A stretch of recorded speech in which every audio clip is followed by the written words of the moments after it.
Movie शुरू होती है तो हमें ये सीन दिखाया जाता है कि समंदर से कुछ अजीबोगरीब क्रिएचर्स निकलकर शहर की तरफ बढ़ रहे हैं और उन्हें पैरासाइट्स का नाम दिया गया है। फिर हम एक आदमी को देखते हैं जो कि अपने कमरे में सोया होता है और उनमें से एक पैरासाइट रेंगता रेंगता उसके कान के अंदर चला जाता है। वो आदमी बहुत तड़पता है और उसके बाद फिर से नॉर्मल होकर सो जाता है। अब हमें एक लड़का दिखाया जाता है जिसका नाम शिनची था। वो रात को अपने कमरे में हेडफोन्स लगाकर गाने सुन रहा होता है। वो पैरासाइट उसके कान में घुसने की कोशिश करता है लेकिन उसे घुसा ही नहीं जाता। अब वो उसके नाक के पास चला जाता है। शिनची को खारिश होती है तो वो समझता है कि वो कीड़ा है तो वो उसे पकड़कर दूर फेंक देता है। वो उसको मारने के लिए आगे बढ़ता है लेकिन तभी वो पैरासाइट उसके हाथ पर काट कर उसके हाथ के अंदर चला जाता है। तभी उसकी मॉम भी वहाँ पर आ जाती है तो वो उनसे कहता है कि देखें मेरे हाथ में कुछ चला गया है। और जब उसकी मॉम उसका हाथ देखती है तो वो बिल्कुल ठीक होता है। अब अगली सुबह हमें दिखाया जाता है कि शिनची नाश्ते की टेबल पर बैठा होता है तो उसे अपने हाथ में बहुत अजीब फील होता है।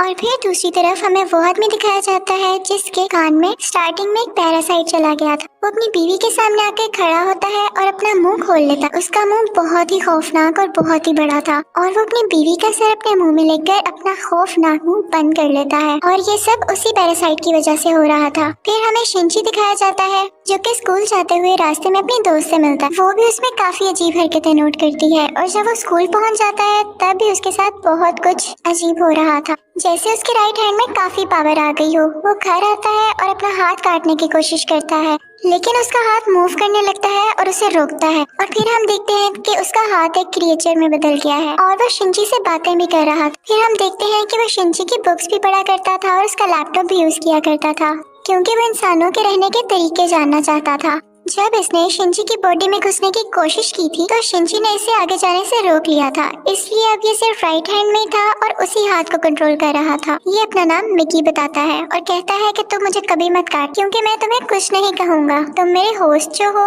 अब हम देखते हैं कि शिनची और मिकी में दोस्ती होने लगी थी लेकिन बाकी सब लोग जिनको पैरासाइट्स ने इन्फेक्ट किया था वो पूरे शहर में बहुत तबाही मचा रहे थे और इंसानों को मारकर खा रहे थे। दूसरी तरफ मिकी शिनची को खींचकर एक रेस्टोरेंट की तरफ ले जाता है। वहाँ पर भी बहुत सारे इन्फेक्टेड लोग यानी पैरासाइट्स इंसानों का गोश्त खा रहे थे। वो शिनची को देखते हैं तो उन्हें लगता है कि ये भी इन्फेक्टेड है और उसे भी वो गोश्त देते हैं लेकिन जब उन्हें पता चलता है कि पूरी तरह से तो इन्फेक्ट नहीं हुआ बल्कि ये अभी भी इंसान है तो वो उसे ही मारने के लिए आगे बढ़ते हैं लेकिन मिकी उनको आगे से मारता है और शिनची की जान बचा लेता है क्योंकि अगर शिनची मर जाता तो वो खुद भी मर जाता और ये उसने अपने फायदे के लिए किया था। अब न्यूज आती है कि शहर के लोग मारे जा रहे हैं और किसी को कुछ समझ नहीं आ रहा कि इन्हें मारने वाला है कौन क्योंकि पैरासाइट्स अपना ये काम बहुत होशियारी और छुप के कर रहे थे। शिनची मिकी से कहता है कि तुम अपने साथी पैरासाइट्स को क्यों नहीं कहते कि इंसानों को मत खाएं।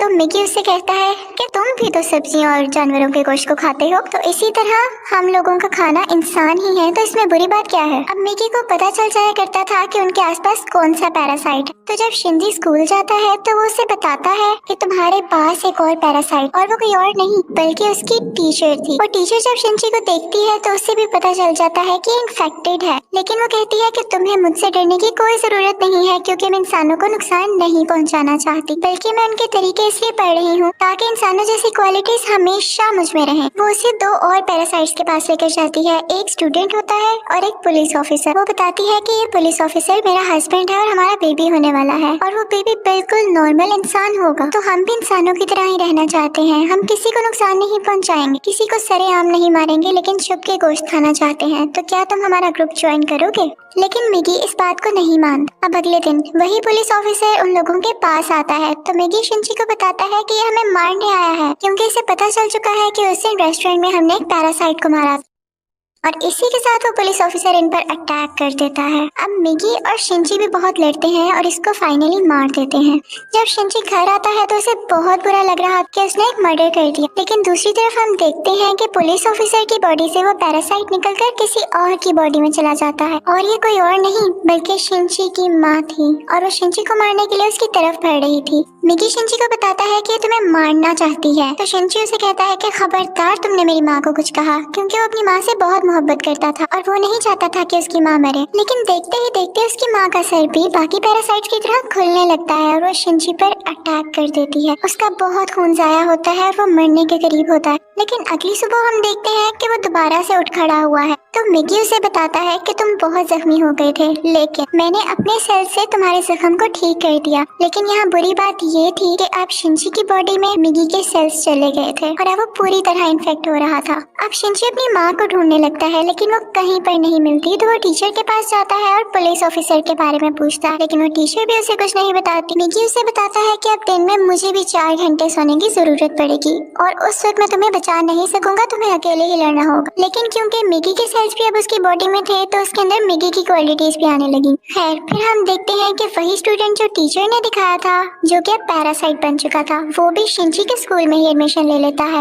वो शिंची का दोस्त बनने का ड्रामा करता है, लेकिन आहिस्ता आहिस्ता सबको पता चल जाता है कि वो पैरासाइट है और फिर वो स्टूडेंट इन सब को मार देता है। इसके बाद वो शिंची की दोस्त को भी मारने भरता है, लेकिन शिंची अपने दोस्त को उठाकर बिल्डिंग से जंप लगा देता है। अब वो टीचर वहाँ पर आती है और वो चाहती थी कि स्टूडेंट मर जाए, क्योंकि इसकी वजह से उसका राज भी खुल सकता था। वो वहाँ पर ब्लास्ट करती है, लेकिन उसे कुछ नहीं होता और फिर पुलिस वहाँ पर आ जाती है, लेकिन वो पुलिस को भी मार देता है। अब मिगी शिंची को बताता है कि वो बिल्डिंग की छत पर है और शिंची दूसरी बिल्डिंग की छत पर जाकर उसे एरो से मार देता है। और उसके बाद वो टीचर के पास जाता है और उस पुलिस ऑफिसर का एड्रेस पूछता है, जो कि पैरासाइट था, और टीचर अब उसे एड्रेस दे देती है। उस पुलिस ऑफिसर का पैरासाइट अब भी उसकी माँ के अंदर था। लेकिन यहाँ पर मिगी के सोने का टाइम हो जाता है, तो इसका मतलब ये था कि शिंची को यहाँ पर अकेले ही लड़ना था। उस पैरासाइट को खत्म करने के लिए जैसे तैसे करके वो उसकी गर्दन काट देता है, जिसके बाद उसकी माँ और वो पुलिस ऑफिसर दोनों मारे जाते हैं। फिर हम देखते हैं कि शिंची अपनी दोस्त से हॉस्पिटल मिलने जाता है। वो बातें कर रहा होता है कि मैं एक एक करके सब पैरासाइट्स को मार दूंगा, कि तभी हम देखते हैं कि कोई उनकी पिक्चर्स ले रहा है और वो कोई जासूस था। और यहाँ पर ही इस मूवी का पार्ट 1 खत्म हो जाता है और अब मैं आपको एक्सप्लेन करूंगी इस मूवी का पार्ट 2।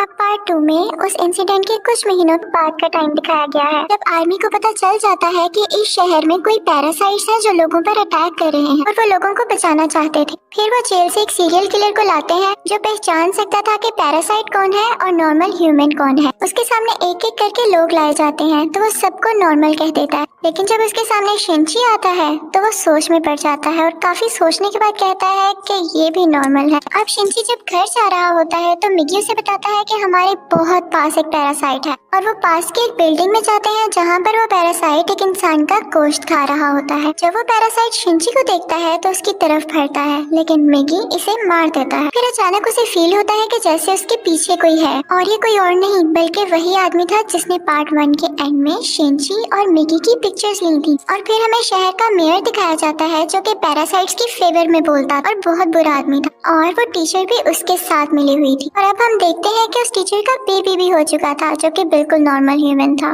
वो मेयर जान गया था कि शिंची पैरासाइट्स को मार रहा है, तो वो भी उसे मारना चाहता था, लेकिन टीचर उसे मना कर देती है। वो कहती है कि मिगी और शिंची आपस में जुड़े हुए हैं, तो मैं देखना चाहती हूँ ये कैसे एक साथ रहते हैं, और अगर तुम शिंची को मारोगे तो हमारा पैरासाइट मिगी भी मर जाएगा। और इसीलिए उसी ने शिंची के पीछे वो जासूस भेजा था ताकि उस पर नजर रख सके।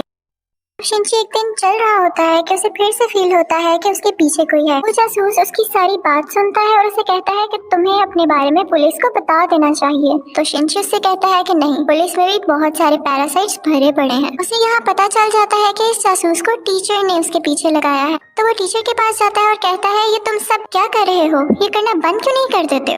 तो टीचर उससे कहती है तो तुम हमारे साथी पैरासाइट्स को क्यों मार रहे हो? वो सिर्फ अभी इंसानों को खाना सीख रहे हैं और कुछ देर बाद वो उनको मारना भी बंद कर देंगे। वो चुप हो जाता है और फिर जासूस के पास जाता है और उसे बताता है कि वो टीचर बहुत खतरनाक पैरासाइट है, वो किसी भी वक्त तुम्हें भी नुकसान पहुंचा सकती है, तो तुम उससे दूर रहो। लेकिन जासूस उसकी बात पर यकीन नहीं करता। अब अगले दिन वो जासूस उस मेयर से मिलता है। उसे शिंची की बात को टेस्ट करना था कि वो सच बोल रहा है या नहीं, तो इसलिए वो मेयर के रूम में वॉइस रिकॉर्डर लगा देता है। लेकिन मेयर को इस बारे में पता चल जाता है और वो जासूस को मारने का हुक्म दे देता है कि ये अब हमारे लिए नुकसान बन चुका है। वो पैरासाइट को उसके घर भेजता है उसे मारने के लिए, लेकिन वो घर पे नहीं होता तो उसकी बेटी को मार देते हैं। अब दूसरी तरफ शिंची को मिगी बताता है कि तुम पर 5 पैरासाइट्स अटैक करने आ रहे हैं। अब उनकी तरफ एक आदमी बढ़ता है और उसी आदमी के अंदर वो 5 पैरासाइट्स थे। मिगी और शिंची उससे फाइट करते हैं और उसका सर उड़ा देते हैं। उन्हें लगता है कि अब ये मर चुका है, लेकिन अभी तो सिर्फ एक पैरासाइट मारा गया था और 4 अभी भी बाकी थे। बाकी के पैरासाइट्स उसके हाथ में आ जाते हैं और उसे कंट्रोल करने लगते हैं। अब वो टीचर मेयर से कहती है कि जब मैंने तुम्हें मना किया था कि तुम उस जासूस या शिंची को मारने के लिए पैरासाइट नहीं भिजवाओगे तो तुमने ऐसा क्यों किया। अब मेयर यहाँ पर नोट करता है कि उस टीचर के दिल में माँ बनने के बाद इंसानों वाले इमोशंस वापस आ रहे थे, तो इसे बात बिल्कुल अच्छी नहीं लगती। अब वो उस टीचर को मारने के लिए 3 पैरासाइट्स भेजता है, लेकिन चूंकि वो भी पैरासाइट थी तो उसको पता चल जाता है कि कोई इसे मारने आ रहा है और वो उनको पार्किंग में बुलाती है और उन तीनों से अकेले ही मुकाबला करके उन्हें मार देती है। लेकिन जब वो घर आती है तो वो देखती है कि उसका बच्चा वहाँ पर नहीं है और उसे एक नोट मिलता है जिस पर लिखा होता है कि तुम्हारा बच्चा मेरे पास है और ब्रिज पर मुझसे मिलने आओ। इनफैक्ट वो नोट उस जासूस का था। वो अपनी मरी हुई बेटी का बदला लेना चाहता था टीचर के इस बेबी को मारकर। वो टीचर घबराते हुए शिंची को भी अपने साथ वहाँ लेकर जाती है, तो शिंची उस जासूस को बताता है कि तुम्हें इसे मारकर कुछ नहीं मिलेगा क्योंकि ये बेबी एक नॉर्मल इंसान है। इसी दौरान आर्मी भी वहाँ पर आ जाती है और उन्हें पता चल जाता है कि मेयर ने अपनी बिल्डिंग के अंदर बहुत सारे पैरासाइट छुपाए हुए हैं। अब वो बिल्डिंग से एक एक करके लोगों को निकाल रहे थे और उनमें से जो पैरासाइट था वो उसको शूट करते जा रहे थे। सीरियल किलर भी वहीं पर था और फिर हम मेयर को स्पीच करता हुआ देखते हैं जो बता रहा होता है कि असली मॉन्स्टर्स तो इंसान हैं जो कि पैरासाइट्स को बिला वजह मार रहे हैं। तो वहाँ पर बैठे हुए आर्मी के सब लोग उसे शूट कर देते हैं जिससे उसकी डेथ हो जाती है। तभी वो सीरियल किलर चिल्लाने लगता है कि ये इंसान था, ये तो बस पैरासाइट्स का साथ दे रहा था। लेकिन जब वो पीछे मुड़ के देखते हैं तो वही आदमी उनके पीछे खड़ा होता है जिसके अंदर 5 पैरासाइट्स थे। सब उसे शूट करते हैं लेकिन उसे कुछ नहीं होता। फिर हम देखते हैं कि जासूस उस बच्चे को फेंकने ही वाला होता है। टीचर जब ये देखती है तो अपने बच्चे को बचाने के लिए उसे मजबूरी में पैरासाइट बनना पड़ता है। वो अपना एक हाथ निकालकर जासूस की चेस्ट में घुसा देती है जिसकी वजह से सबको पता चल जाता है कि वो एक पैरासाइट है। पुलिस उस पर मुसलसल शूट करने लगती है और वो जान गई थी कि अब उसकी जान नहीं बच सकती, तो वो अपना बेबी शिंची को पकड़ाने आती है। जैसे ही वो बेबी शिंची को पकड़ाती है बहुत ज्यादा गोलियां लगने की वजह से उसकी फौरन डेथ हो जाती है। यहाँ पर शिंची को अपनी माँ भी याद आने लगती है और उसमें इंसानों वाली फीलिंग्स दोबारा से आने लगती। अब पुलिस शिंची को अपने साथ इन्वेस्टिगेशन के लिए ले जाती, लेकिन साथ ही उन्हें खबर मिलती है कि उस पैरासाइट ने जिसके अंदर 5 पैरासाइट थे आर्मी को मार दिया है। तो शिंची फौरन से कार लेके वहाँ पे जाता है और वही पैरासाइट उसकी कार को रोककर उसका एक्सीडेंट कर देता है। अब वो जंगल में चला जाता है और मिगी से कहता है कि जब तक तुम मेरे साथ हो उसको पता चल जाएगा कि हम कहाँ हैं, तो तुम मुझसे अलहदा हो जाओ प्लीज। इसी के साथ वो पैरासाइट फौरन वहाँ आ जाता है और उन पर अटैक करने लगता है। अब क्योंकि शिंची और मिगी की काफी दोस्ती हो चुकी थी तो मिगी अपनी कुर्बानी दे देता है, यानी अपनी जान सेक्रीफाइस कर देता है, उसकी बॉडी से अलग हो जाता है और शिंची को वहाँ से भाग जाने का कहता है और मिगी को वो पैरासाइट मार देता है, जिस पर शिंची काफी उदास हो जाता है और फिर अपनी दोस्त के घर की तरफ जाता है। वो उसका बहुत ख्याल रखती है। वो लेटा होता है कि एकदम देखता है कि उसके बाजू में से मिगी का एक और हिस्सा ग्रो कर रहा है और ऐसा इसलिए हुआ क्योंकि जब मिगी ने